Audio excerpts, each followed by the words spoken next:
Good day, everyone, and welcome to our webinar. Today we have with us Dr. Colleen McClung, who is an associate professor at the University of Pittsburgh School of Medicine in the Department of Psychiatry. Dr. McClung's work focuses on the molecular biology of mood disorders and drug addiction. She has been involved in this field for many years and has been awarded numerous awards and grants. She and her team are committed to understanding the molecular mechanisms that underlie diseases like bipolar disorder, drug addiction, and major depression, with the hopes of developing better treatments in the future. Nearly all people suffering from psychiatric disorders have significant disruptions in circadian rhythms and the sleep-wake cycle. In fact, disrupted sleep patterns are one of the major diagnostic criteria for these disorders listed in the DSM-5. There are several human genetic studies that have identified specific polymorphisms in circadian genes that associate with a range of psychiatric conditions. Furthermore, environmental disruptions to circadian rhythms, including shift work, travel across time zones, and irregular social schedules, can precipitate or exacerbate mood-related episodes or put individuals at risk for substance abuse. Recent studies have found that molecular clocks are located throughout the brain and body where they participate in the regulation of most physiological processes, including those thought to be involved in mood and reward regulation. Today, Dr. McClung will summarize recent clinical and basic research findings from her group and others.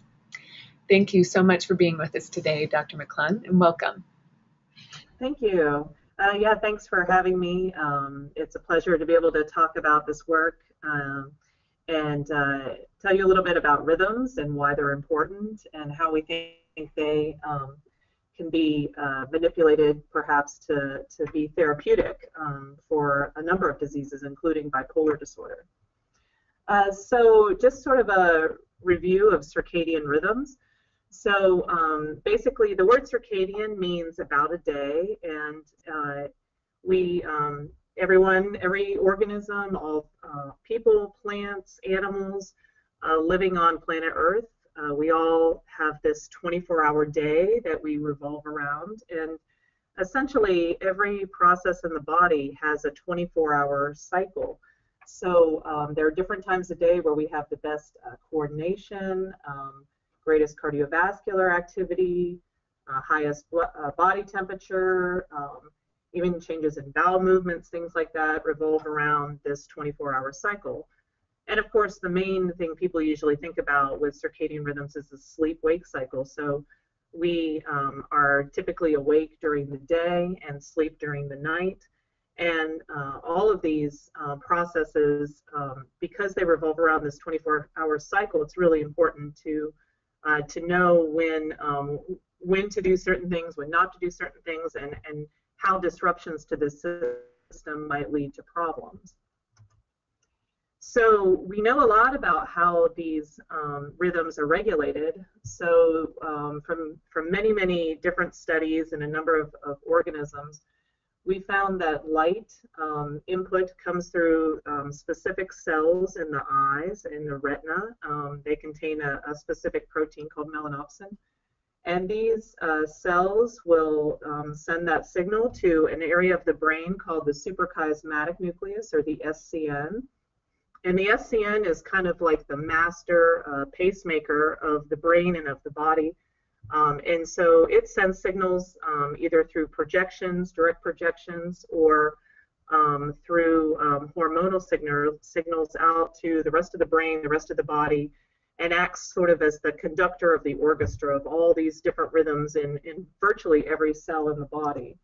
And that's sort of illustrated here in this slide, where light is the main influence into the suprachiasmatic nucleus, and it can synchronize all of these different clocks.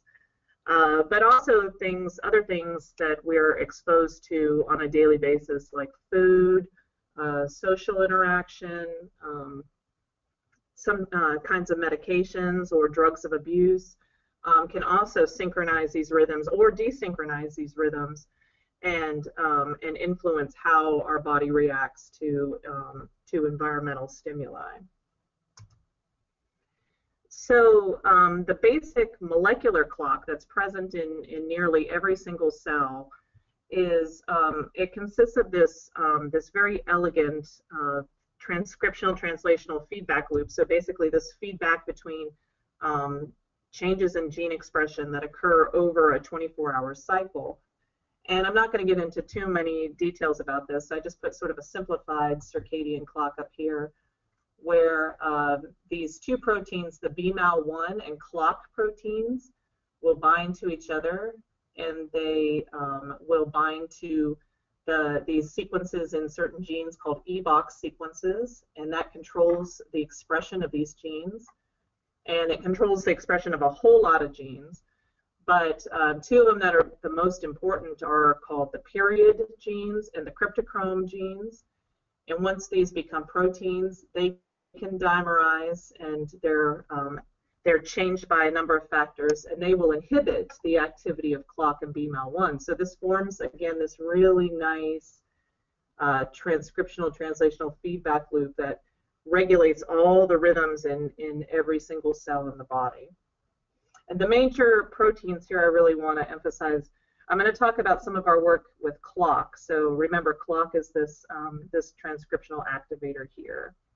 I'm also going to talk a little bit about this protein casein kinase 1, which modifies the period and cryptochromes a little bit later. So our rhythms can be disrupted in a number of ways. And so this is a picture that illustrates light pollution throughout the world. You can see in the United States here at night we have quite a bit of light pollution. And obviously this is something quite new to our species. Humans didn't have artificial light through most of evolution, so this can really disrupt our circadian rhythms if we have light exposure at night when we're not accustomed to that.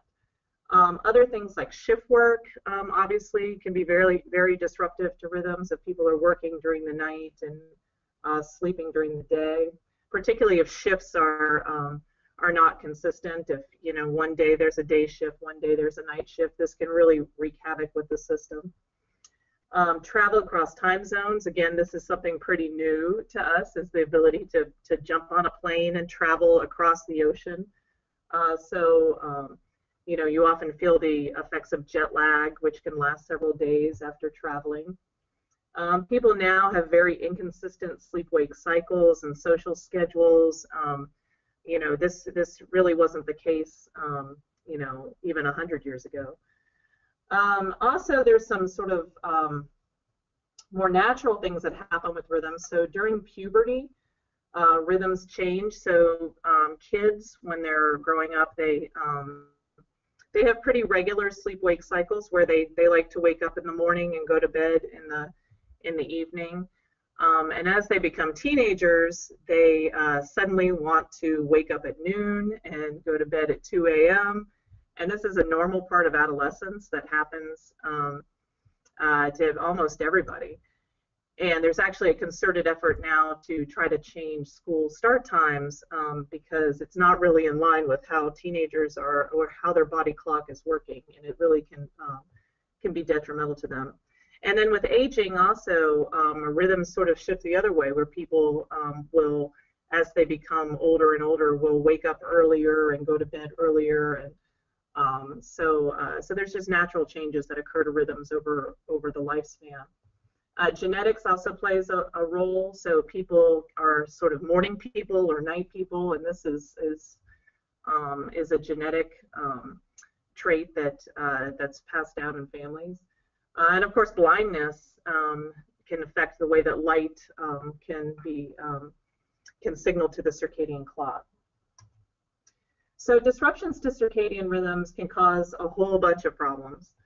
One of them, of course, is jet lag or shift worker syndrome. That's pretty obvious if you have this sort of disruption of the system.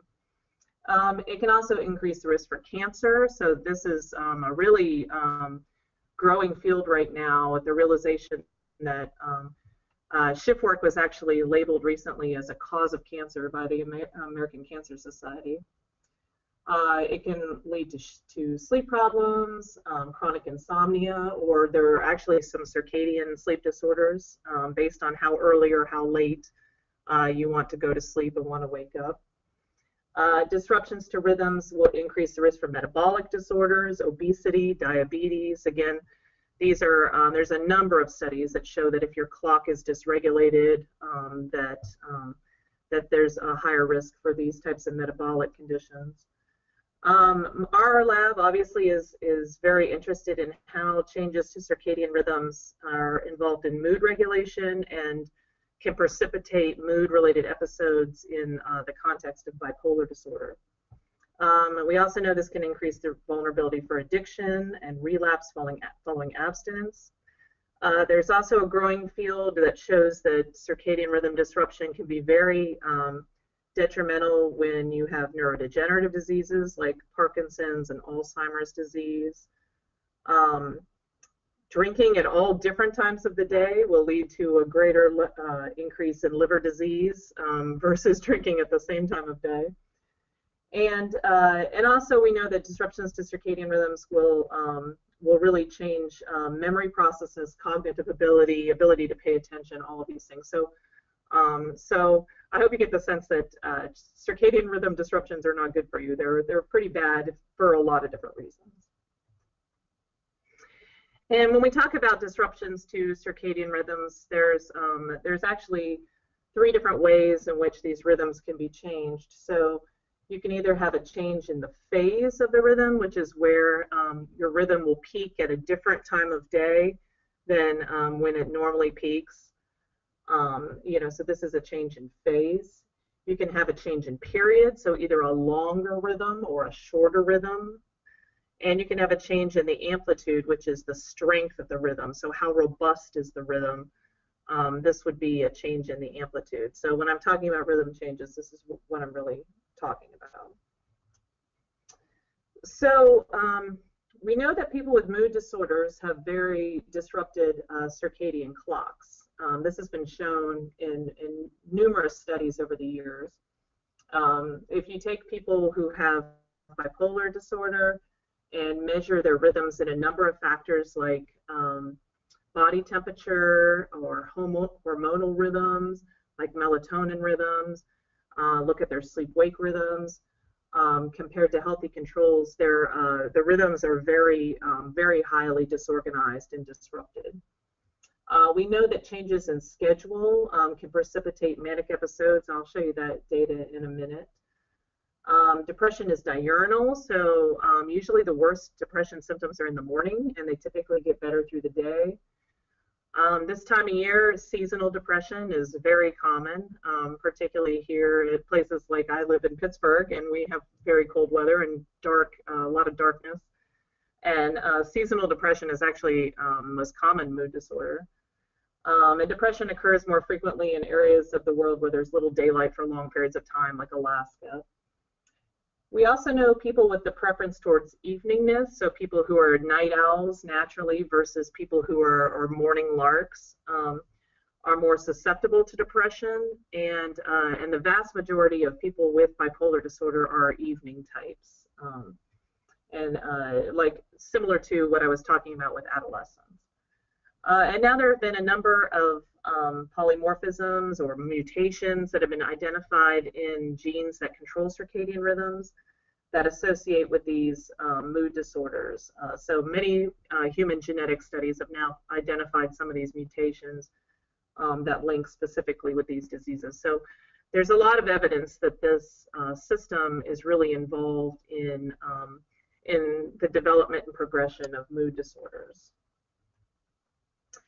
We also know that that in the course of bipolar disorder, that mood states are often seasonal, and so it's more common for mania or hypomania to be present in the spring and the summer months, and more often depression is in the fall and the winter months.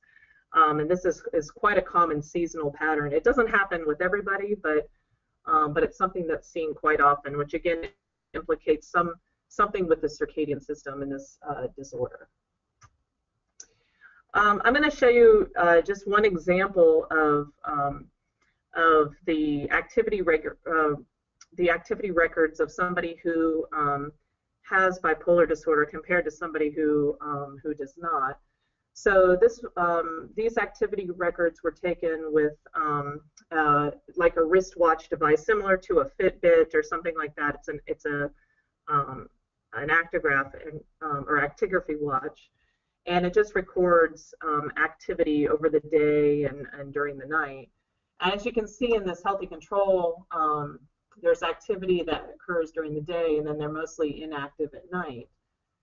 And that's compared to someone who is manic, where they have lots of activity that's really has no pattern over the day-night cycle.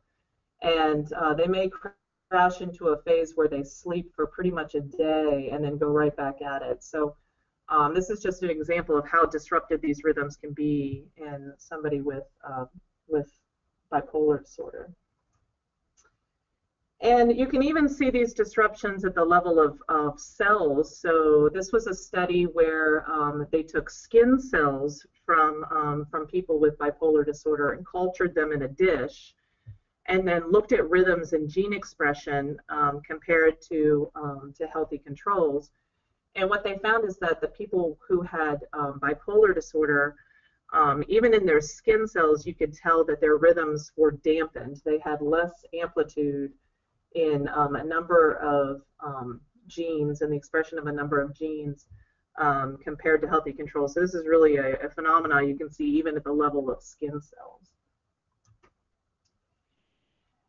And there are some indications, too, of changes in period length in people with bipolar disorder. So this was a very old study done in 1978 where they took 5 subjects and measured their free-running rhythms, which means that they had to put these people into constant conditions, constant darkness for a long period of time.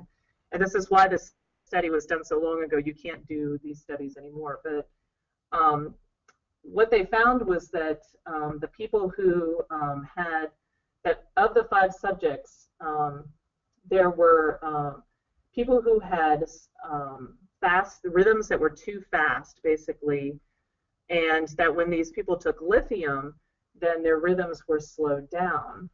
And then they had 2 subjects whose rhythms seemed very slow, and when they took lithium, the lithium had no effect on their rhythms, and these people happened to be the ones that were non-responders to lithium. So this suggests that this change in the rhythmicity that occurred in response to lithium was really key to the therapeutic success for these particular people.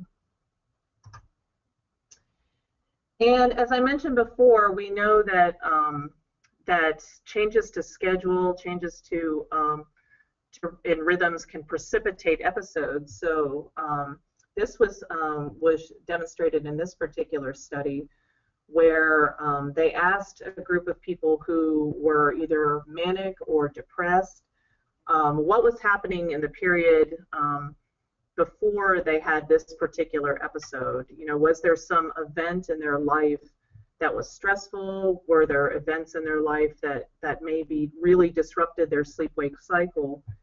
And what they found was that in this pre-onset period, that the majority of people who were manic, almost 70%, 65 to 70% of them, had some kind of sleep-disrupting event that happened that might have led to this precipitation of their manic episode. And this didn't really seem to be the case as much with depression, which is interesting. So it seems that really manic episodes in particular can be brought on by these changes to the sleep-wake cycle. Another kind of interesting report that I came across in the literature is one that shows that that the state of bipolar disorder can actually be changed if people fly in one direction or the other. So this was a study where in a 2-year period they had 186 patients that were admitted from straight from London's Heathrow Airport to the nearest psychiatric hospital.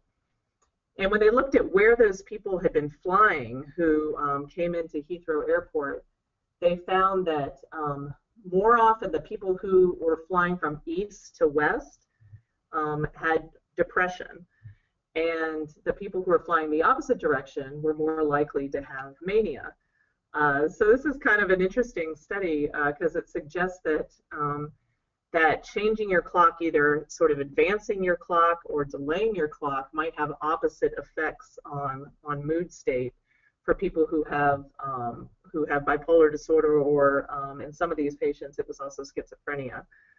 So again, interesting in the sense that circadian rhythm changes are really involved in how mood is being shaped in the brain.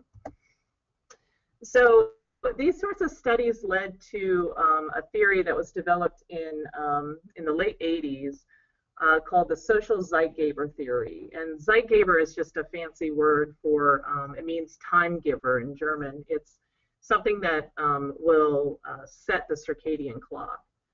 And what Ehlers, Frank, and Kupfer theorized is that in the case of bipolar disorder, that there's an abnormality of the circadian pacemaker, so something genetic that is maybe makes the circadian clock a little more susceptible to being thrown out of whack, something that makes the clock more fragile, some sort of genetic factor. And then what you have are life events that lead to changes in your sleep-wake cycle, changes in rhythms, and then this leads to rhythm disruption in your schedule, and then this in turn leads to a biological rhythm disruption and other symptoms, which then lead to affective episodes. So basically, they're suggesting that the combination of both this sort of genetic vulnerability and the change in schedule that's precipitated through something environmental is what really can lead to these episodes, particularly manic episodes. And so they developed this therapy based on this called interpersonal and social rhythm therapy. And what they do with this particular therapy, it's very similar to traditional psychotherapy, except that it involves this social rhythm metric, which basically people keep a very careful diary of when they get out of bed, when they have their first contact with another person, when they do their first activity, whether it be work, school, family care, etc., when they go to dinner and when they go to bed. And the idea is that if people can really stabilize their circadian rhythms just through this sort of tracking of their day, then this might help to prevent those mood episodes from happening. And when they looked at this therapy compared to traditional psychotherapy for bipolar patients, what they found is that when they looked at occupational functioning, so on this particular scale, a lower score actually means better occupational functioning. So these people, if you have a lower score, it means you're doing better, you're just generally your life skills are much more functional. And so they found that when they did this this therapy, at the end of the acute treatment, they had a really big effect on the occupational functioning, and a much stronger effect than you see with just traditional psychotherapy. Now, if you look out at 1 year or 2 years, eventually traditional psychotherapy catches up, but a good case can be made that this sort of interpersonal social rhythm therapy can really be much quicker at helping people with sort of making the most out of their lives and having the most functional outcomes. And it turns out that most of the treatments that we have for depression and bipolar disorder really affect the circadian clock. So I talked about social rhythm therapy. Another treatment that's used in the case of depression is total sleep deprivation, which may seem a little counterintuitive, but when somebody comes into the ER and they're acutely suicidal or very depressed, what you can do is put them through one night of total sleep deprivation, and this will actually be very antidepressant for about 50% of people for the short term. So it's just long enough to get them then into some other kind of treatment. Unfortunately, once they go to sleep again, it no longer works. But it's thought to sort of reset the circadian clock by having this one night of sleep deprivation. We also know that bright light therapy is very effective for seasonal depression and also for some unipolar depression. So bright light therapy is actually shown in this picture. You sit in front of a box or some other kind of light device, and it's usually the blue spectrum of light that's the best. And this has to be done in the morning, and this will sort of advance circadian rhythms, so bringing the circadian rhythms back to where to be more in line with the start of the day. Now I have to say, bright light therapy is not always good for people with bipolar disorder because it can switch them into mania. So it should be very carefully used in that case. But for seasonal depression, for unipolar depression, bright light therapy is actually quite good with very little side effects. There are some drugs now that target the melatonin system. So melatonin is a hormone that is released at night by the pineal gland. It helps to control the timing of sleep. It won't put you to sleep, but it helps to facilitate sleep. And melatonin on its own is not so antidepressant, but there is a medication called agonistin, which has been approved in most of the world, but not in the United States, which targets the melatonin receptors and is actually a pretty good antidepressant. And then we know that drugs that have been used for years, like lithium and SSRIs like Prozac, and other serotonin reuptake inhibitors also influence the circadian clock quite dramatically, and I'll show you a little bit of that later on. So how does the circadian system influence mood and reward? So this is really what our lab wanted to know. We're a very basic research lab, a very molecular lab, and so obviously there's a lot of studies that we can't do in humans to try to figure this out. And so we chose to work on another organism, which are mice, and mice have very nice circadian rhythms, very robust rhythms, and so they're a nice system for us to try to explore some of the mechanisms of how these rhythms contribute to mood regulation. So we decided we wanted to look at mice that had a disruption to one of the core circadian genes. And so we decided to look at the clock mutant mice. So these are mice that have a mutation in that clock protein that I mentioned earlier, one of the core features of the circadian clock. And as you can see, when you look at normal mice, when they're running on a wheel, you can track their activity. And you can see normal mice have these very nice patterns of activity over multiple days, where they have black is where they're active and white is when they're not. Compared to the clock mutant that just have highly disrupted circadian rhythms. So these were mice, so we thought, why don't we look at these mice and see if they have any features that look similar to people with depression or people with bipolar disorder. And obviously we can't ask the mouse how it feels if it's anxious or depressed. Unfortunately, I wish we could. So we have to kind of assess this in another way. So we use a number of different assays to try to determine sort of the mood state of the mouse and if it likes something or not, and these kinds of things. So this is just some of the tests that we use. So we use things like the forced swim test, where we put the mouse in a bucket of water, and they struggle to get out of the bucket of water.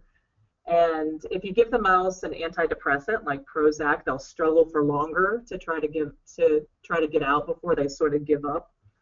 We never let the mouse drown, but this is a sort of a measure of behavioral despair or their depression-like qualities. We also look at things like sucrose preference, so how much a mouse prefers to drink sugar water versus regular water. And this is tapping into this thought of anhedonia, where people who have depression tend to not find things that are normally rewarding quite as rewarding. So if a mouse prefers sucrose less, then this suggests that they are sort of in this anhedonic state. Then we look at things like open field elevated plasmase to look at anxiety. So mice are put into a situation that is normally very anxiety provoking, like the middle of an open field where they could get eaten by something, or this raised platform of an elevated plasmase, and where they could obviously fall off versus the closed arms. And we look at how much time they spend in these anxiety provoking areas versus the non-anxiety provoking areas. And then we look at things like condition place preference and self-administration, where we can actually see how much a mouse will take drugs, like drugs of abuse, like cocaine or alcohol or what have you. Or we can look at if we pair a drug with one side of a box versus saline on another side of the box, or food or anything else rewarding. We can ask then, where does the mouse want to hang out? Or do they want to hang out where they got the drug or where they got the saline? So these are just kind of examples of some of the assays that we use in the lab to try to figure out if how a mouse feels or what a mouse likes, these kinds of things. They're not perfect, but you know, we do the best we can. So when we use these kinds of tests, we found that the mice with the clock mutation look very similar to people who have bipolar disorder, specifically in the manic state. So the mice are very hyperactive. They sleep less than wild-type mice. They have less depression-like behavior in the assays that I mentioned. They have lower levels of anxiety, so they're sort of greater risk takers. They'll just run right out in the middle of an open field where normally a mouse, if they did that, it wouldn't be very good for them. And they're more sensitive to the rewarding effects of pretty much everything. So cocaine, sugar, brain stimulation, anything like this, alcohol, anything we give them, these mice really, really love it. And of course, people with bipolar disorder, specifically in the manic state, are more prone to addiction. All in all, these mice look very similar to bipolar subjects, but specifically in this manic state. And if we give them medications like lithium or valproic acid, which is the same as Depakote, this reverses these phenotypes and brings them back to look more like wild-type mice. And so this is really a complete and very, very interesting model that we can use then going forward to try to figure out how bipolar disorder may develop, how the circadian system is involved in this, and what sort of treatments might be good for reversing these effects. Recently, we also found that these mice really cycle every day through two different states. So they basically, during the day, when mice are nocturnal, so they're usually sleeping during the day, that's when these guys really become manic, is when they're supposed to be inactive. And then at night, when mice are normally in their active phase, these guys look pretty much normal. So on a bunch of these different tests that I mentioned, like the open field, the forced swim test, the sucrose preference test, when you look into the day and the night in wild-type mice, just control mice, you see that there's really not much difference in their behavior. But when you look at the clock mutant mice, you can see that they have this precipitation of this manic state that happens, but then they pretty much go back to normal during the night. So essentially every day these mice are cycling through this period of mania and period of sort of euthymic or normal state. And this is really exciting to us because for the first time we have a mouse that will spontaneously change mood states throughout the light-dark cycle. So we wanted to know what was causing this, what was really behind this. And so we decided to focus on a region of the brain called the ventral tegmental area, or VTA, which contains a lot of the dopamine neurons. So dopamine is a neurotransmitter that's involved in lots of things, but particularly it's involved in arousal, sort of activity, and reward, and also mood. So it's a very important molecule in the brain that has been implicated previously in bipolar disorder. And so we really wanted to know if there was a change in dopamine cell activity in these mice that might underlie some of these abnormal behaviors. And indeed, when we recorded from these cells that contain dopamine, what we found is that the clock mutant mice have too much firing of these cells. So the cells are really sort of hyperactively firing. So there's just too much dopamine. And when we gave them lithium, this reversed this back to that of normal mice. So lithium is able to sort of quiet these cells and make the mice more like normal mice. So this suggested that these dopamine neurons are really important in this behavioral phenotype. So I'm not going to go through a lot of our other data. We have lots of papers if you want to look them up on sort of how clock might be mediating the system, but I'm just going to give you a summary of a lot of these studies. So essentially, when we looked at dopamine cell firing at different times of day, we found that that similar to their behavior, the clock mutant mice seem to have way too much dopamine at the wrong time of day. So the time of day when they're supposed to be sleeping, instead they're getting these surges of dopamine, which seems to be leading to their this appearance of this manic-like behavior.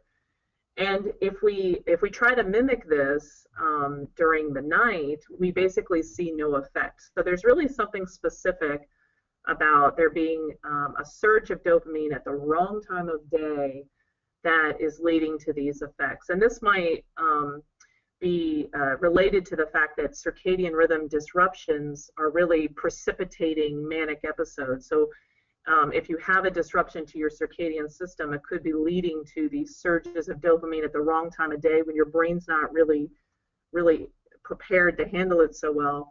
And in certain people, this could lead to a manic episode.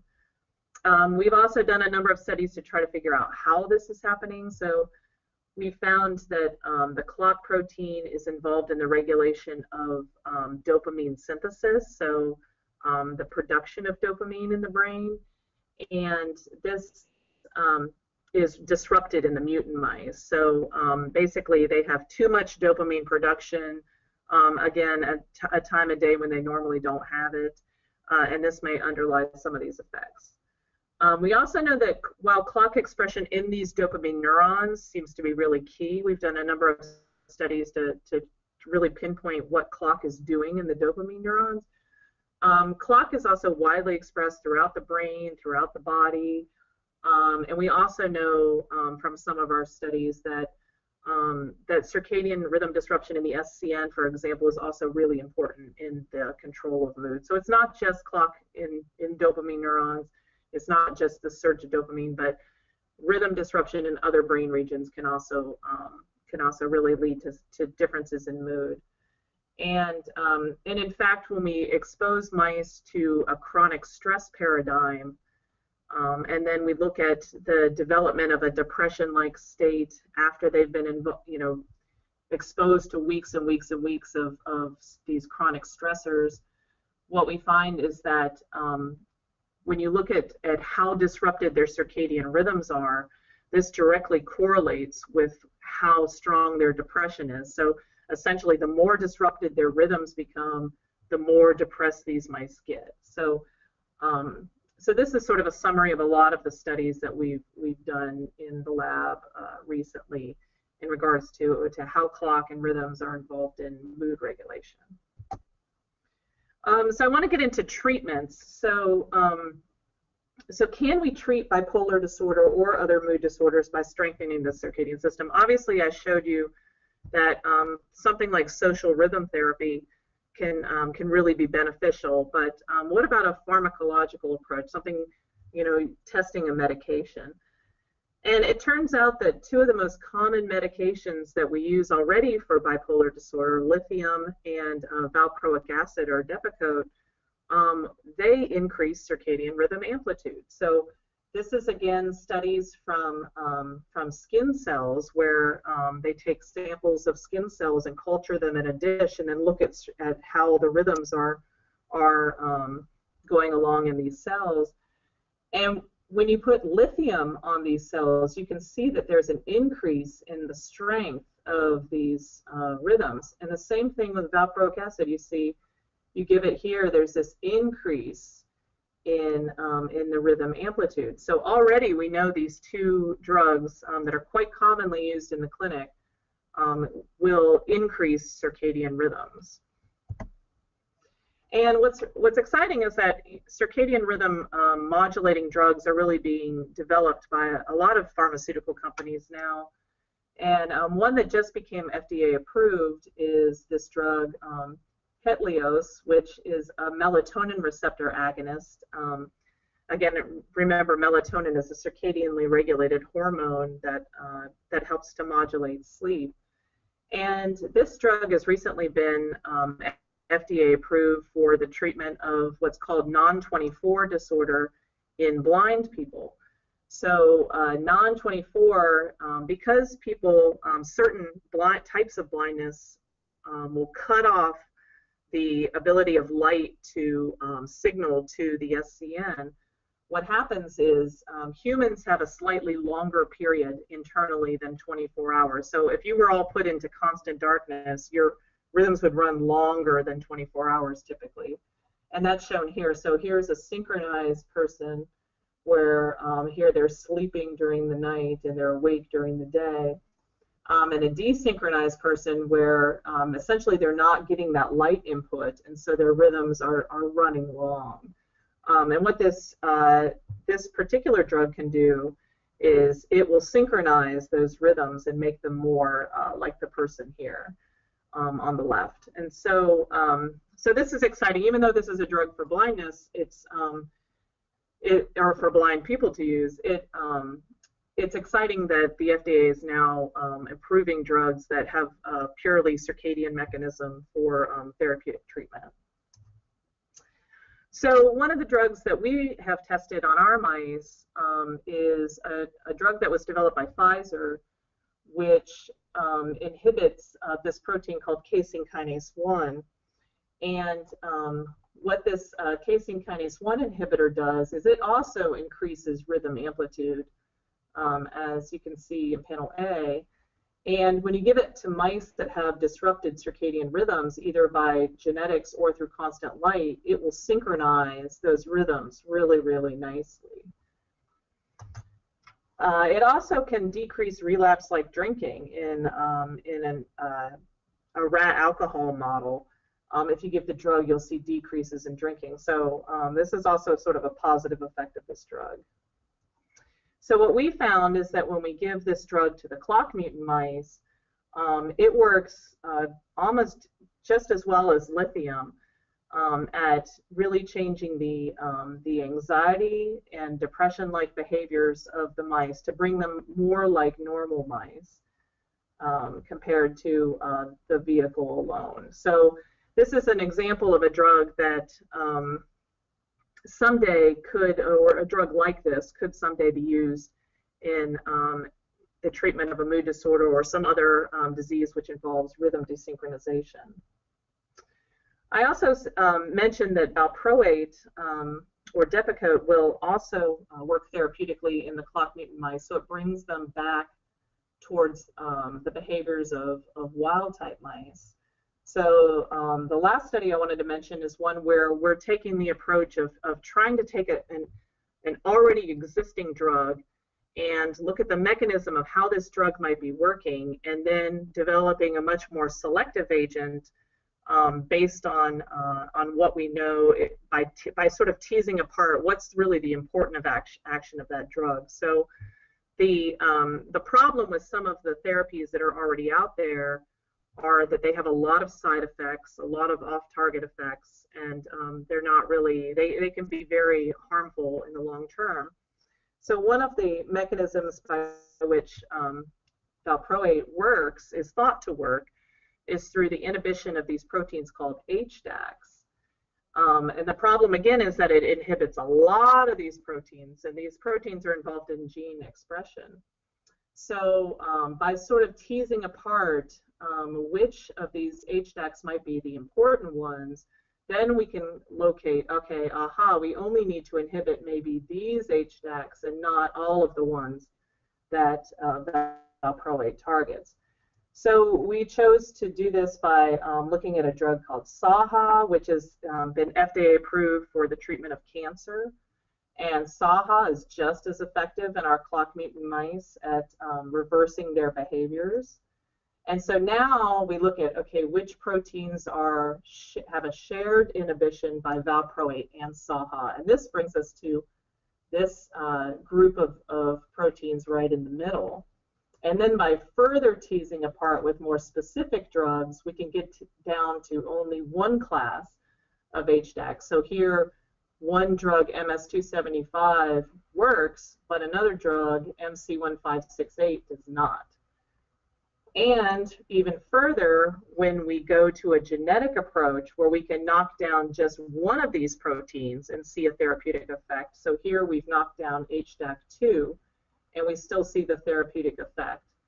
Then we know, okay, maybe if we only target this one protein, then this is going to be just as therapeutic as the drug which targets all of them and should have much less side effects. So this is another way our lab is trying to use the mice that we have to develop novel treatments. So just quickly in conclusion, the clock mutant mice we found are excellent tools for the screening of novel compounds for mood regulation, better understanding of how FDA-approved drugs are functioning, and learning about the molecular and cellular mechanisms that lead to bipolar disorder and the vulnerability for addiction. And in terms of circadian rhythms, we know that mood-stabilizing compounds increase rhythm amplitude. As I showed you, rhythms are clearly disrupted in people with diseases like bipolar disorder, and that if you can really stabilize these rhythms, it might be therapeutic. We also know that antidepressants generally lead to a phase advance in rhythms, and I didn't really talk about that as much, but this is another way that we could really, besides just strengthening the rhythms, we can also change the phase of the rhythms, which might be therapeutic, similar to bright light therapy.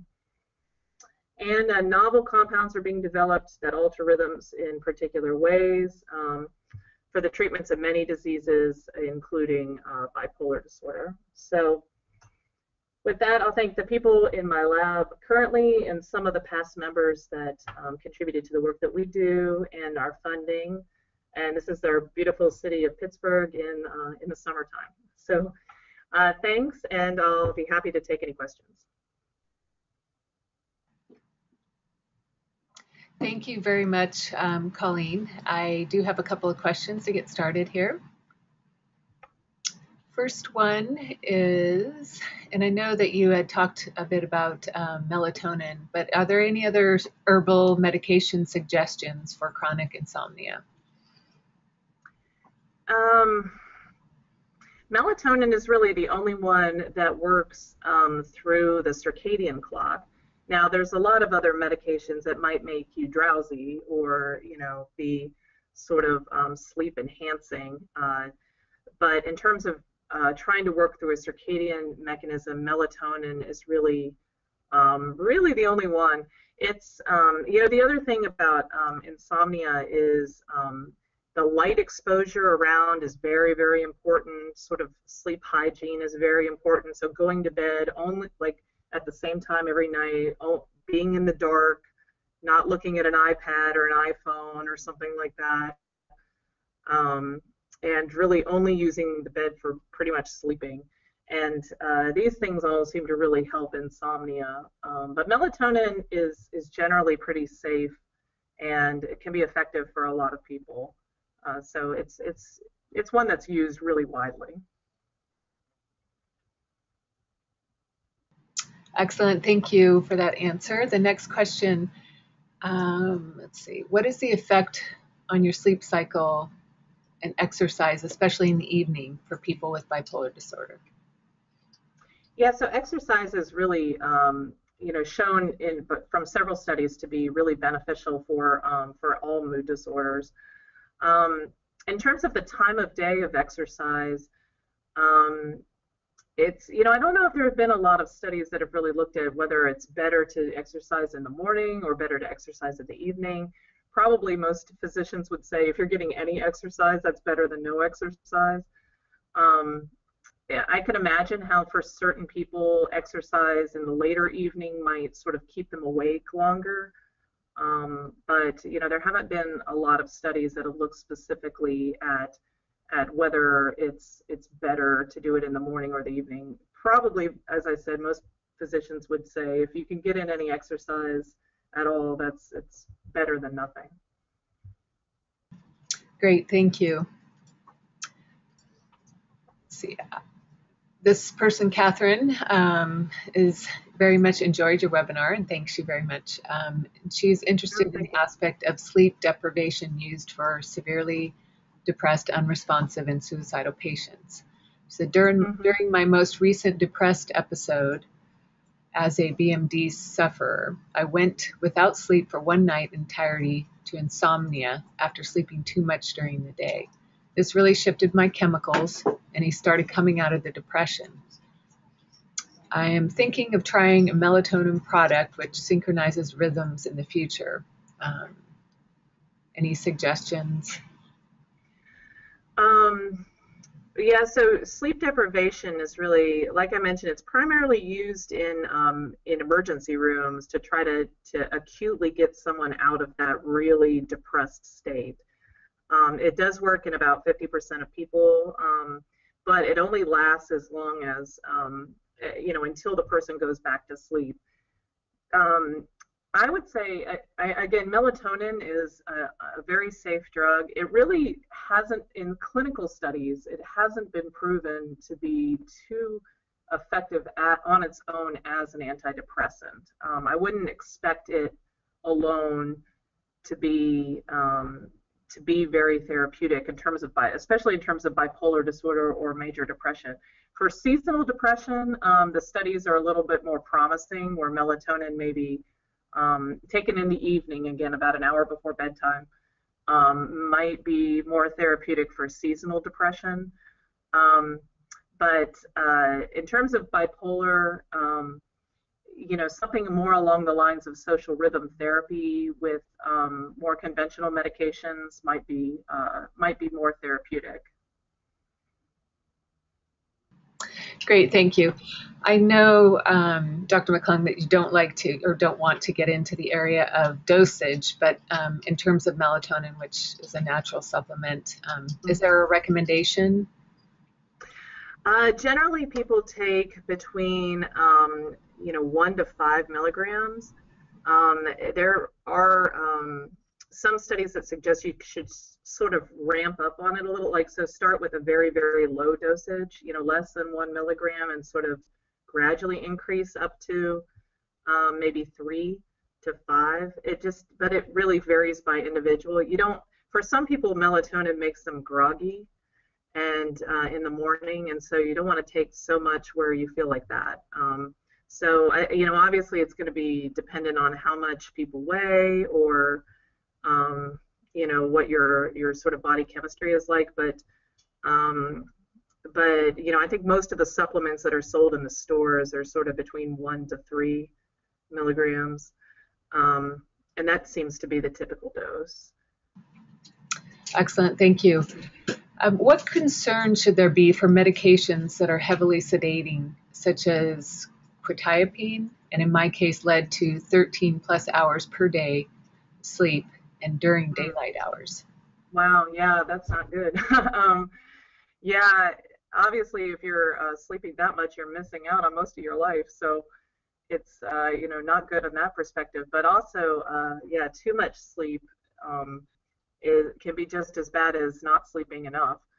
Yeah, I would cut back on the dosage if possible. I mean, obviously everybody should talk to their doctor about what dosage of medication to take, but it seems like if it's causing that much drowsiness, then you should talk to your doctor about maybe changing the dosage on that. Great, thank you. Can you please address Seroquel versus Depakote? I'm not sure if this is an area that you'd like to discuss, but yeah, again, I'm more of a basic researcher, and so I don't really want to comment too much on specific medications and which ones might be better for certain people versus other medications. So I apologize, but I really, yeah, that's not. I think that's something, again, people should discuss with their physicians about which one is going to be best for them. Excellent. On to the next question. Let's see.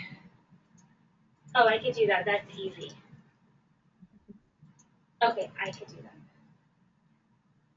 I appreciate the confirmation of the effect of light on the circadian rhythm. It has been something people still find surprising. Okay, I could actually do that really quickly. My background is in animal behavior, so the concept of hibernation was never a new one. Just a comment. Oh, okay. Yeah, you should have everything. Yeah, light is quite powerful at, in terms of resetting circadian rhythms. So, there was actually a study done at a hospital where they looked at people who were put on the east side of a hospital versus people put on the west side of a hospital. So people who got morning light versus, not versus evening light. And the people who got morning light actually seemed to recover better. This was in a psychiatric hospital, and faster than people who didn't get the morning light. So even just that amount of light on in the morning can really have beneficial effects. So light is very important in terms of it can really be powerful in terms of how it affects your circadian system, particularly light in the early morning. It can be very beneficial to a lot of people. Like I said, with bright light therapy, you have to be a little careful with people with bipolar disorder because it can switch people into mania. But natural light is not going to do that. So yeah, that's always good. Morning light. Great, thank you. Can you speak more on the effect of changing sleep cycles and the changing light of day? So somewhere along the lines of what you were just discussing. So in terms of changing, I guess in terms of how changing, if your sleep cycles are different from day to day, what's the impact of that? Or maybe, is there more to the question? There isn't more to the question.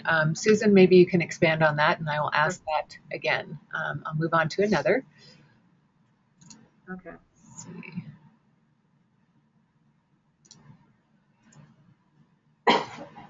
Okay, in your opinion, can 3 or more days of almost complete rest in low light be a quick fix for someone who has not been sleeping? It can be a quick fix. Well, it might be, it might be beneficial in terms of mood. So, there have been some studies with people who are in mania, where they've had dark therapy, so sort of the opposite of bright light therapy, where they are put into, a really dimly lit room for a while, and that does seem to be somewhat therapeutic for people in helping to decrease that manic episode a lot faster. It may, obviously there's two components of sleep. There's the circadian rhythm in sleep, and then there's also the homeostatic sleep drive. So if you've had a lot of sleep disruption, you've got both things going on. So there's not just the need to get your rhythms back in line, but there's also the need to catch up kind of on the sleep that's been lost. And sleep in itself really does have a lot of important properties. So there was a study recently that showed that during sleep, your brain is actually sort of flushed with sort of cerebral spinal fluid, and this tends to get rid of toxins that build up in the brain. And so, and it's also, sleep is very important for the consolidation of memory. So to remember certain things in a better way. So, both of those processes really require sleep. And so, in terms of a quick fix, it might help, to reset your rhythms. But, if you have chronic sleep deprivation, it's going to take a toll, and there's really, it's going to take a while to recover from that. Great, thank you for that answer. Next question, are there any studies that you're familiar with that adjust lithium throughout the year based on seasonal symptoms? Yeah, there have been a few studies on that. I don't know the details offhand, but there are some people who take lithium almost seasonally. Again, this is something you'd want to talk to your doctor about and see if that would be the right course of action. But there are people who tend to only get manic episodes in the springtime or summertime, and so that might be a better course of action for them. But it's something that you definitely would want to talk to a doctor about. You should never just stop a medication without consulting your doctor. Great, thank you. The next question, in these types of rhythms, the circadian rhythms, if they're so important, how do people living in parts of the world that operate where days and or nights are extremely extended at certain times of the year? Yeah, and it's interesting. So people who live in places like Alaska and in Scandinavian countries, they have some of the highest rates of depression and alcoholism of anybody, and so obviously there are some really strong detrimental effects that are seen. I know a lot of people who live there, they try very hard to stay on a very strict sleep-wake schedule, regardless of what it's like outside. So, for example, my sister lived in Finland for a year, and she really found that during the winter, especially when it was just dark all the time, she really had to force herself to make her schedule very, very regular. And if you can do that, then that that will keep your rhythms in a very stable pattern. It's interesting too, if you some of the populations that have lived there for generations, some of the native people from really northernmost parts of the world, some of their circadian rhythms have adapted to this kind of lifestyle, and the Arctic animals certainly have very different rhythms than animals that are found in other parts of the world.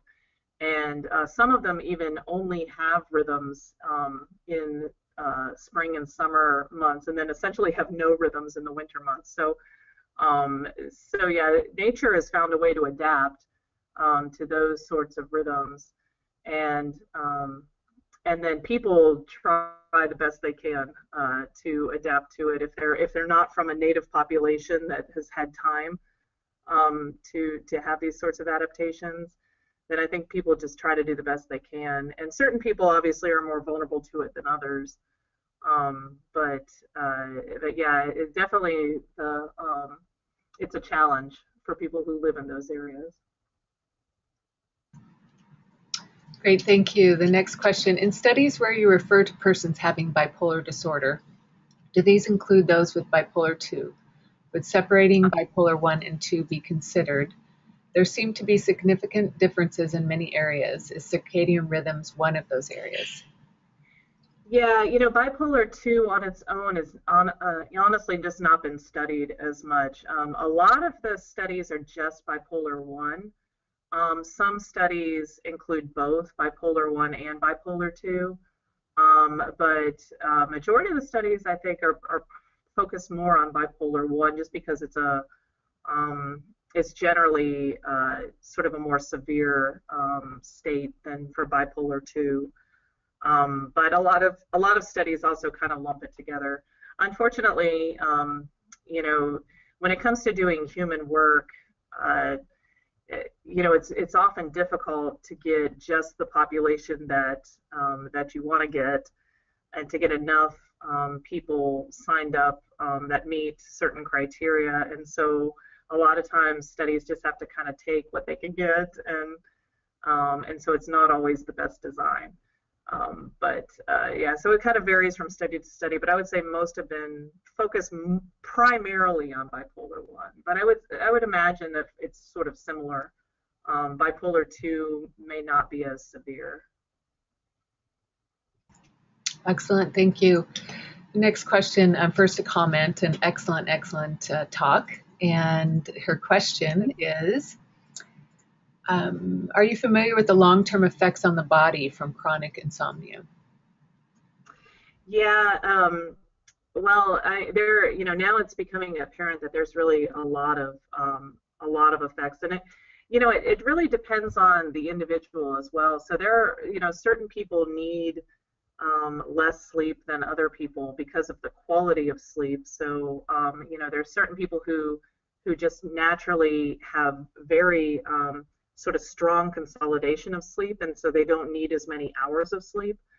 And so those people can function fine on, maybe 4 or 5 hours of sleep at night, whereas other people really need a good 8 hours of sleep a night to really, function optimally.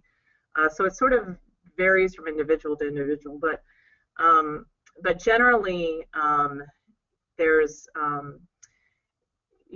as people get older, especially, there's sort of more cognitive problems, there's more metabolic problems. Sleep loss has really been strongly associated in a lot of studies lately with obesity and diabetes.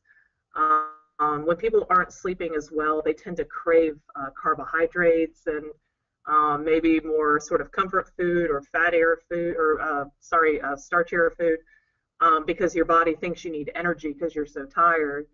And so, there have been a number of studies lately that have linked sleep loss with obesity, and really call them sort of chronic interconnecting epidemics in society now, where people aren't getting enough sleep, and then this is sort of, perpetuating their need to eat, food that's not so good for you, and be too tired to exercise, and these sorts of things. And so, that's the one that's been the most studied. Great, thank you. It looks like we've run out of time for questions. I want to remind everyone that this talk has been recorded and will be uploaded to our website this afternoon, so please feel free to share. And thank you again, Dr. McClung, for sharing your insights, your research, et cetera, with us today. Very much appreciate it. My pleasure. Thank you.